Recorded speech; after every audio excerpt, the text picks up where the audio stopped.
Depois de 6 anos, o Corinthians volta a levantar uma taça. Foi a coroação de uma jornada de recuperação que começou lá em 2024, naquela arrancada final do Campeonato Brasileiro, e a coroação foi esse título paulista em cima do maior rival, interrompendo uma sequência de títulos do rival e impedindo um tetracampeonato inédito, assim como o Palmeiras impediu o Corinthians lá em 2020. O Corinthians devolveu e foi o campeão paulista de 2025. Você confere agora aqui na Rádio Coringão a análise fiel do empate entre Corinthians e Palmeiras, 0-0, mais um empate que valeu um título. E quem tem mais?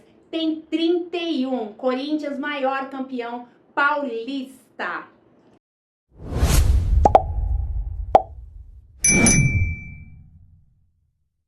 Gente, foi um jogo truncado. Foi um jogo que praticamente não aconteceu. A gente olha as estatísticas hoje, né? Passada a euforia, a emoção. Se eu não me engano, foram 49 minutos de bola rolando. Isso porque no segundo tempo, o juiz deu 16 minutos de acréscimo. Mesmo um jogo com mais de 116 minutos, somente 49 minutos de bola rolando. Mas é aquela coisa, né? Se já diz, clássico não se joga, se vence, quanto mais um título, e um título diante de um rival. Então o Corinthians fez o que tinha que fazer, jogou muito bem o primeiro tempo. No segundo tempo o Palmeiras veio pra cima porque eles não tinham outras escolhas, e o Corinthians soube ali se segurar, se defender, fazer cera quando tinha que fazer cera, cozinhar o jogo quando precisava cozinhar. Inclusive a fiel torcida também colaborou muito. Teve ali um momento que sempre tem um torcedor que extrapola um pouco, né? E aí jogaram fogos dentro do campo. Um quase acertou o Gustavo Henrique, seria muito perigoso. E o Corinthians corre risco de ter suspensão aí, ser punido por conta disso. Mas a Fiel fez uma festa absolutamente maravilhosa. A fiel torcida, que é o 12º jogador. Realmente, quando as pessoas falam que não existe torcida igual, não existe mesmo, não dá pra comparar, não dá pra normalizar uma torcida que passa, agora já deve ser uns 30 jogos, colocando mais de 40 mil pessoas dentro do estádio seguidos, e contando nesse período um momento delicadíssimo do time brigando pra não cair.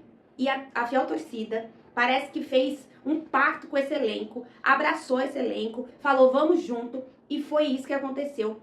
E ontem todo mundo pôde extravasar e gritar, né? Tirar esse grito preso da garganta de campeão. E o Corinthians foi campeão graças aos jogadores, graças a Hugo Souza, que é um capítulo à parte também aqui nessa análise, vou falar muito dele. Mas a fiel torcida tem muita importância na conquista desse título e fez uma festa maravilhosa e merecia demais poder comemorar esse título que fazia tempo que o Corinthians não ganhava, né? O Corinthians bateu na trave em 2022 na Copa do Brasil, que também chegou muito perto ali, mas não conseguiu ganhar. Mas os últimos anos, os últimos 3, foram muito ruins. 2 anos brigando demais para não cair. Ano passado praticamente rebaixado, e o time conseguiu se recuperar.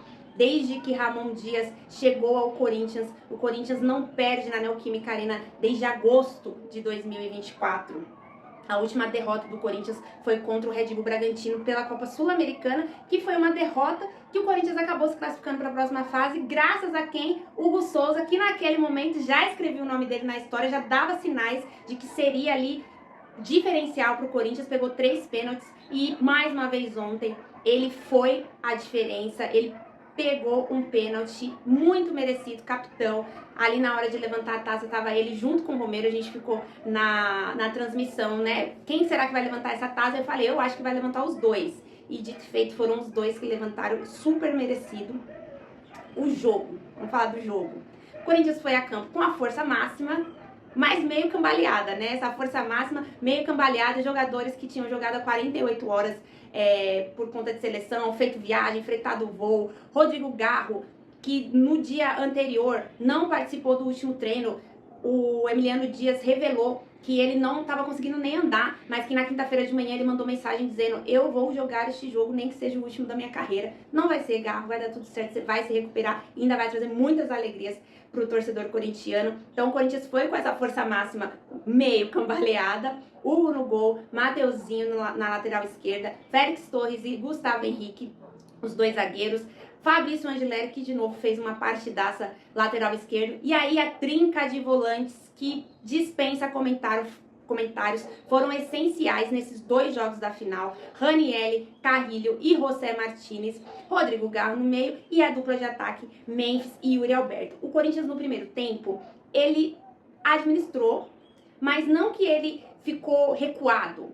Ele se defendeu muito bem, ele estava com a defesa bem encaixada, o Palmeiras sem conseguir criar situações de articulação, então várias vezes a gente via até o Everton tentando uma bola mais longa para encontrar um jogador, de repente, no mano a mano, num lançamento. O Palmeiras não conseguia criar situações de gol, de perigo, trabalhando a bola. O Palmeiras não conseguiu fazer isso e muito em função do posicionamento tático do Corinthians, muito em função da postura do Corinthians, que entrou em campo com a postura de um time que queria ser campeão. Então, o primeiro tempo, as chances claras que existiram foram do Corinthians, que clara mesmo foi só um chute do Garro que bateu na trave. Eu até achei na transmissão que o Everton tinha defendido, mas ela bateu na trave.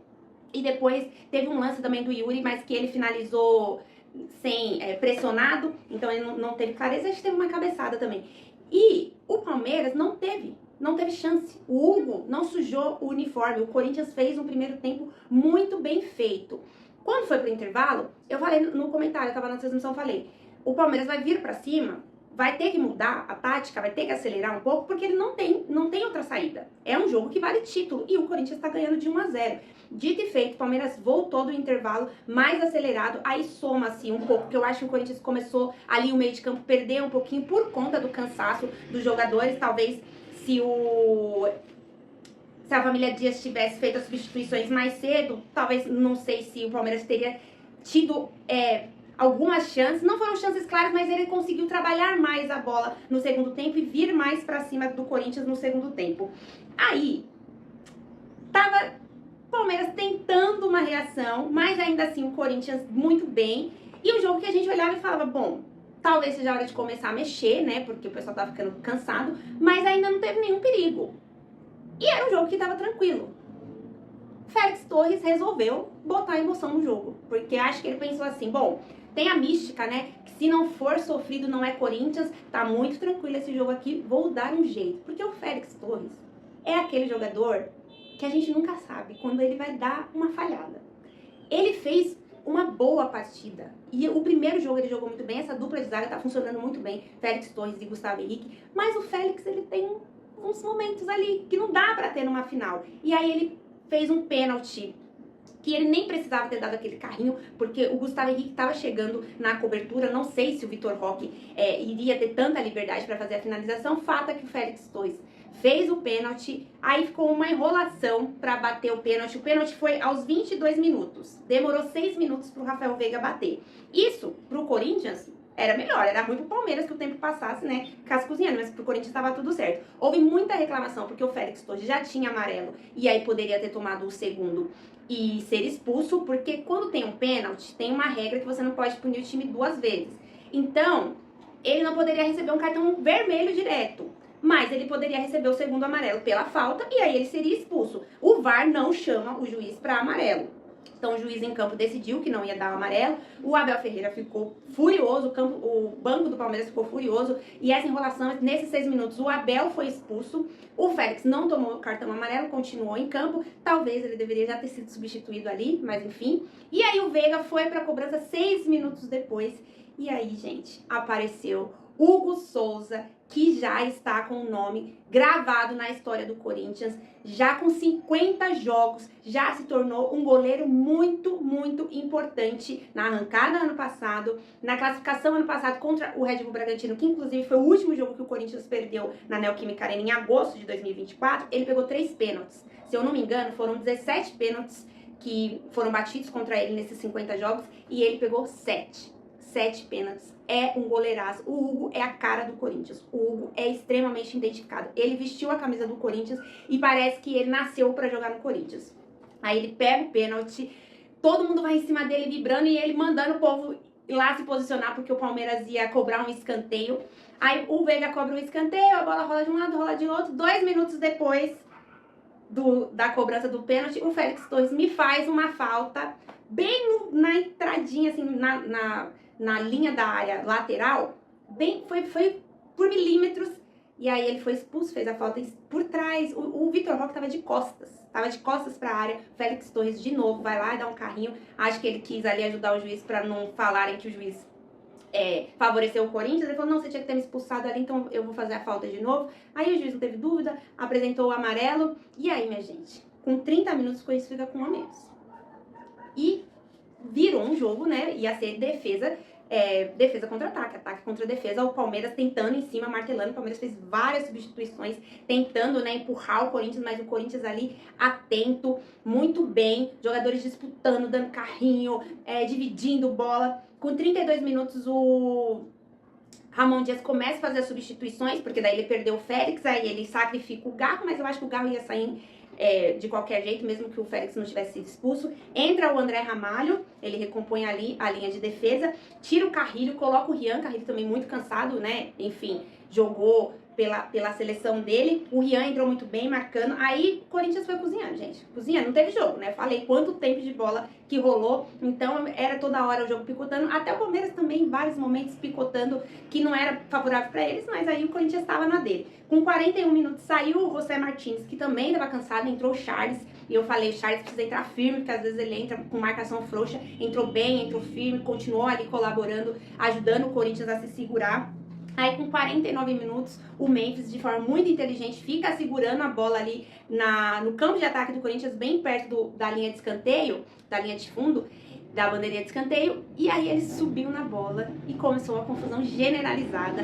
E soco pra cá, soco pra lá. O Marcelo Lomba deu um chute no José Martins. José Martins ficou olhando, perseguindo onde ele estava. A hora que encontrou ele de novo, deu-lhe uma cacetada também, bateu nele, aí depois ele foi entrevistado e falou, se me batem eu bato de volta, a gente sabe que ele é esquentadinho. No fim das contas, o Martins foi expulso, o Lomba foi expulso, ninguém que estava em campo ainda, né, foi expulso e, gente, não teve jogo. Aí a torcida do Corinthians acendeu os sinalizadores, e aí, fumaceiro, e não tinha jogo, mas deu tempo ainda do Corinthians, aos 53 minutos, ter uma chance claríssima, porque se fizesse o gol ali, aí que não ia ter mais jogo mesmo. E o Yuri, não vou falar que ele perdeu, o Everton fez uma defesaça, o Memphis foi ali, ó, deixou o Yuri na cara do gol, o Yuri bateu, o Everton defendeu, e 53 minutos, então tinha ali 8 minutos de acréscimo, teve mais 8 minutos de jogo, porque foram 16 minutos de acréscimo no segundo tempo, e aquela agonia, e o jogo não acabava, e aquela festa, eu falei, meu Deus, se acontecer alguma coisa, essa torcida não merece que aconteça alguma coisa, esse jogo tem que acabar. Demorou, mas acabou. 119 minutos depois, o Corinthians conseguiu tirar o grito que estava preso na garganta e comemorar a conquista de um título paulista, que tem gente que gosta de desmerecer, mas a gente sabe que o paulista é o estadual mais disputado, mais difícil, não é um estadual que tem um time que está sempre lá sendo campeão. Teve aí essa sequência do Palmeiras, mas é muito difícil os jogos. E os times do interior aqui de São Paulo, eles são times bem estruturados. Inclusive, os times que agora estão jogando na Série A, por exemplo, o Mirassol, que foi que foi o adversário do Corinthians nas quartas de final. Então, é um campeonato muito difícil de ganhar e fazia tempo que o Corinthians não ganhava. E precisava de um título, não importava, gente, não importava. Tinha que ganhar um título, tinha que encerrar esse jejum que o Corinthians, desde 77, esse foi o maior jejum do Corinthians de títulos. O Corinthians sofreu muito no final de 2023 para 2024, toda a reestruturação. 23 já tinha sido um ano muito difícil e ano passado teve toda a situação de passar mais de um turno na zona de rebaixamento, tentando ali se reerguer. E esse título paulista foi a coroação desse momento, foi um momento de redenção para esse elenco, né? Que esse ano começou todo mundo com muita expectativa, aí o time tendo rodízio, porque teria jogos importantes, foi decepcionante na Libertadores, não conseguiu se classificar para a fase de grupos, e aí começou a ser questionado e todo mundo pensando, né, vai chegar cambaleado para essa final do Campeonato Paulista, e esses jogadores chamaram a responsabilidade e se comprometeram, eu acho, em ganhar esse título, né, pela fiel torcida, por eles mesmos, pelo trabalho que eles fazem,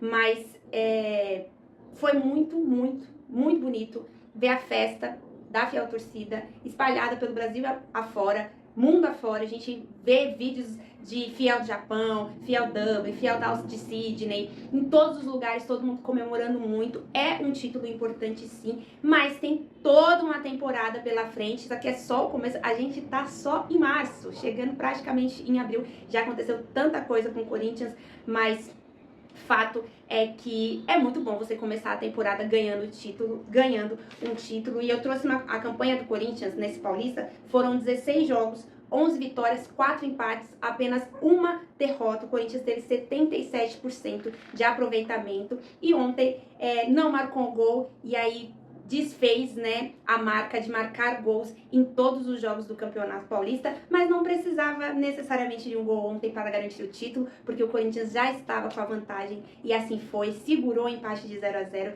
e levantou o caneco. Agora, página virada, e no domingo já começa o Campeonato Brasileiro contra o Bahia, e na quarta-feira já começa a caminhada do Corinthians na Sul-Americana contra o Huracan. E claro, você vai acompanhar todos esses jogos e o ano inteiro que tem pela frente aqui na Rádio Coringão. É isso, fiel torcida, extravasa, solta o grito, comemora, porque o Corinthians é campeão paulista de 2025. Vai, Corinthians!